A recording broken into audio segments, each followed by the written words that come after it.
Olá, bom dia. Estamos aqui para mais um Comunhão no Lar, né? Pela nossa Comunhão Espírita de Brasília, nesse domingo gostoso, uma manhã agradável, aqui em Brasília, em que todos nós buscamos, muitos de nós assistimos ainda deitado na cama, no aconchego do seu lar, e a comunhão, no Comunhão no Lar, leva essas palavras, que a gente possa trabalhar os nossos pensamentos, buscar alimentar o nosso espírito, né? Trabalhar sempre o bem-estar da gente.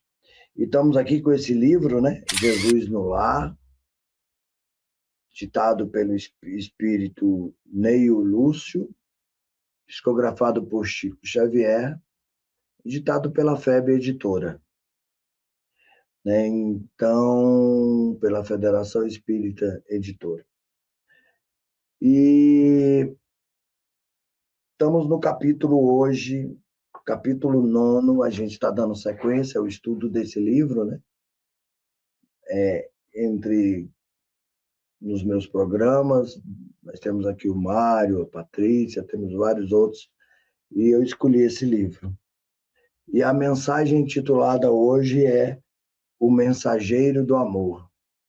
Bom, nós sabemos que o Evangelho, esse livro, Jesus no Lar, ele foi trazido por Neio Lúcio, ditado como o primeiro evangelho no lar que começou, que eram reuniões de Jesus na casa de Pedro, e ali ele trazia aquele momento de reflexão entre aquela comunidade que vivia ali. Os convidados de Pedro, os discípulos, e era o momento em que Jesus, ele mesmo, conduzia esse evangelho, em que ele trazia as reflexões. Então, são palavras muito sinceras, né? E aqui nesse O Mensageiro do Lar, ele começa dizendo assim: falava-se na reunião a respeito da preponderância dos sábios da terra, quando Jesus tomou a palavra e contou sereno e simples. Há muitos anos, quando o mundo perigrava em calamitosa crise de ignorância e perversidade, o poderoso Pai enviou-lhe um mensageiro da ciência, com a missão de entregar-lhe gloriosa mensagem de vida eterna, tomando forma nos círculos da carne. O esclarecido obreiro fez-se professor e sumamente interessado em letras. Apaixonou-se exclusivamente pelas obras da inteligência, afastando-se enojado da multidão inconsciente e declarando que vivia numa vanguarda luminosa. Inaceitável a compreensão das pessoas comuns, observando o incapaz de atender aos compromissos assumidos. O Senhor compassivo providenciou a viagem de outro portador da ciência, que, decorrido algum tempo, transformou-se em médico admirado. O novo arauto da providência refugiou-se numa sala de ervas e beberragens, interessando-se tão somente pelo contato com os enfermos, importantes e habilitados à compreensão de grandes recompensas, afirmando que a plebe era demasiadamente mesquinha para cativar a atenção. O todo bondoso determinou, então, a vida de outro emissário da ciência, que se converteu em guerreiro célebre, usou a espada do cálculo com mestria, pôs-se à ilharga de homens astuciosos e vingativos, e afastando-se dos humildes e dos pobres. Afirmava que a única finalidade do povo era a de salientar a glória dos dominadores sanguinolentos. Contristado com tanto insucesso, o Senhor Supremo expediu outro missionário da ciência que em breve fez-se primoroso artista, isolou-se nos salões ricos e fardos, compondo a música que embriagasse de prazer o coração dos homens provisoriamente felizes, e afiançou que o populacho não se seduzia à sensibilidade. Foi então que o excelso pai, preocupado com tantas negações, ordenou a vinda de um mensageiro de amor aos homens. Essa analogia ela é muito interessante porque entra no nosso contexto. Deus nos deu sabedoria e nos ingressou ali em vários cantos da sociedade. Colocou o Wagner para fazer isso, o Pedro para fazer aquilo, o outro, e foi colocando. E nós fomos nos perdendo nas ambições e nas vaidades daquelas tarefas, nos achando grande, nos achando intocáveis, perniciosos, nos achando ali. E Deus foi só observando o mundo como se dominava. Criamos leis em nome de Deus, criamos impostos absurdos, não que não tenha que ter impostos, tenha, mas não impostos acima das condições das pessoas pagarem. E os poderosos foram empobrecendo cada vez mais a sociedade e o ser humano. Até que chegou um momento em que Deus ele teve que tomar uma providência. E a providência foi enviar Jesus de Nazaré a todos nós. E esse outro enviado enxergou todos os quadros da terra com imensa piedade.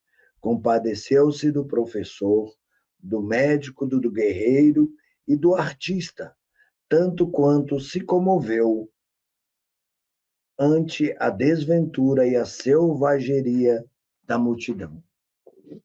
João, ele fala lá atrás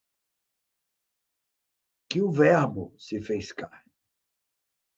Nesta que o Verbo se fez carne, é o envio de Jesus ao mundo. É quando Jesus nos traz a boa nova. E chega nesse mundo pernicioso, nesse mundo cheio de sofrimento, nesse mundo cheio de idolatrias, nesse mundo cheio de maldades, de maledicências, de selvageria, nesse mundo cheio de grandezas, de riquezas materiais e tanta pobreza espiritual. Então, Jesus aqui, ele está lhe falando sutilmente para os seus. Porque ele falava sobre parábolas, sobre mensagens que chegavam para nós. E quantas vezes, trazendo para o nosso contexto a comunhão no lar, o nosso lar está perdido assim. O pai e a mãe estão tão preocupados em adquirir bens, não que não seja necessário, sim,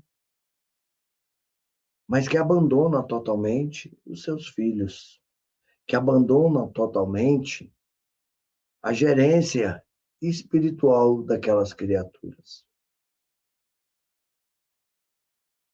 E aí Deus está enxergando isso.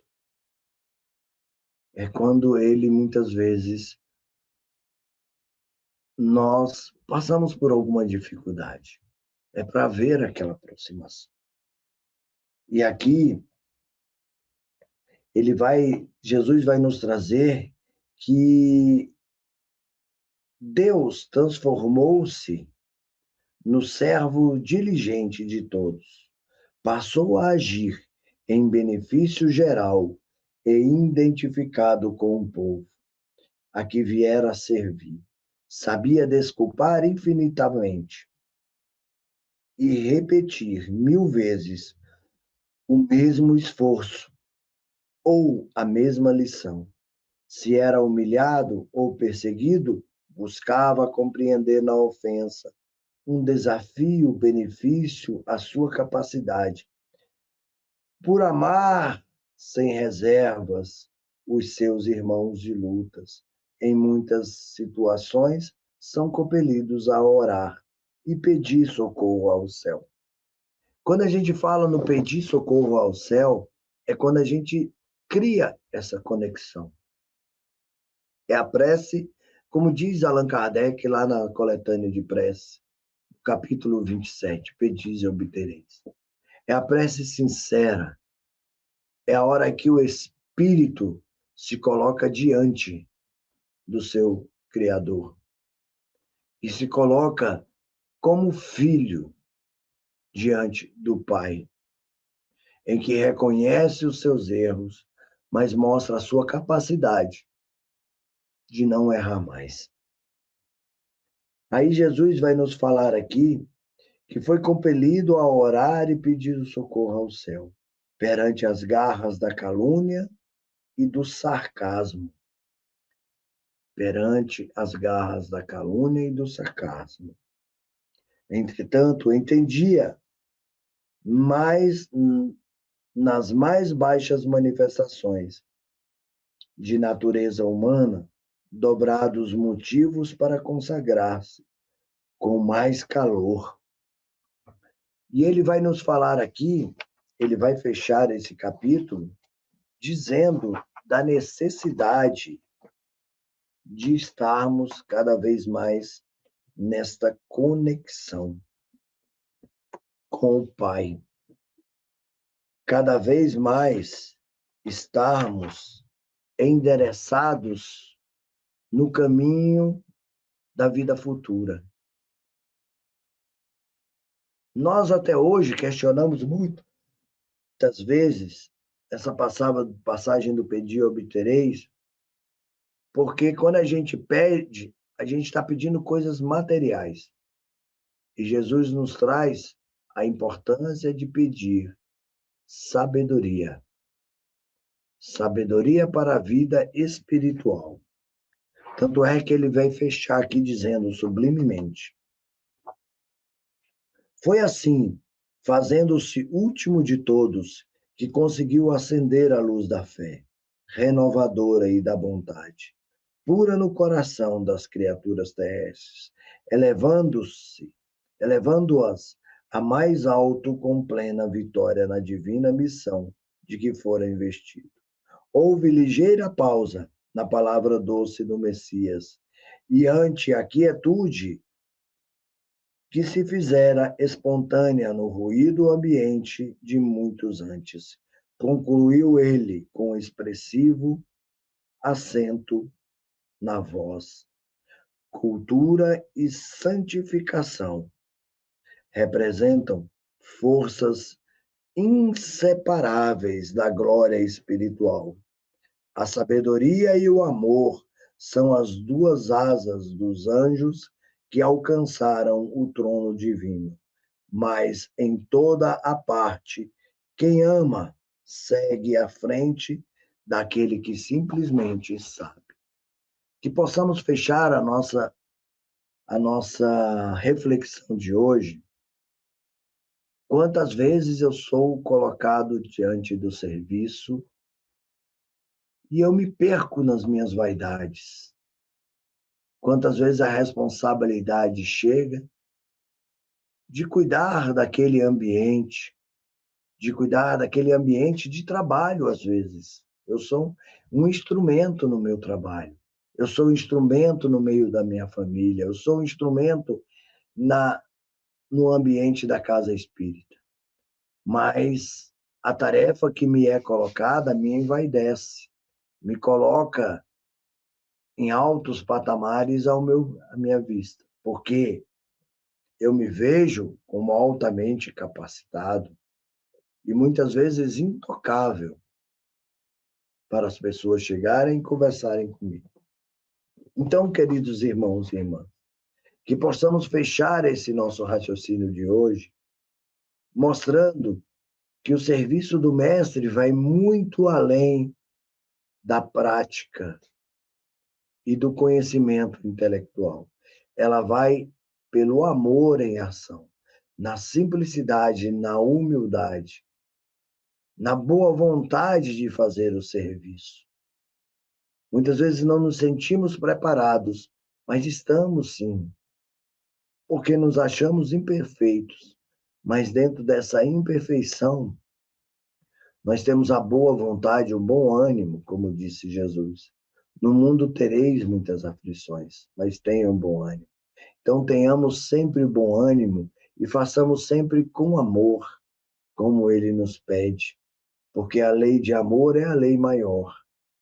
Que tenhamos muita indulgência, benevolência e indulgência com o nosso irmão, sabendo que quando estamos na melhor versão, o nosso irmão também está. Que a paz do Cristo esteja em vossos corações, que o amor de Maria cubra todo o seu lar. Doutor Bezerra de Menezes, que é a nossa inspiração como o irmão mais próximo, que esteve mais aqui perto da gente, possa sempre nos inspirar com suas mensagens edificantes, com toda a sua literatura que ele nos deixou. Então, caríssimos irmãos, agradeço e finalizo aqui mais um Comunhão no Lar. E peço que vocês deixem aqui seus comentários para melhorarmos o nosso programa. Siga a nossa página, se inscreva para que a comunhão possa cada vez mais ter assinantes, e quanto mais assinantes, mais a gente leva o evangelho a todos os cantos. Mas estaremos habilitados de levar esse evangelho de Jesus à luz da doutrina espírita a todos os cantos que nós chegamos. Não deixe de deixarem aqui seus comentários. Curta, siga, compartilhe, se gostaram. Que a paz do Cristo esteja com vocês e até o próximo Comunhão no Lar, com este livro, Jesus no Lar, ditado pelo Espírito Neio Lúcio, psicografado por Francisco Cândido Xavier, em que o próximo capítulo será O Juiz Reformado. Paz do Cristo, um grande abraço. É o que o Wagner e a Comunhão Espírita de Brasília desejam a todos. Tchau, tchau. Obrigado.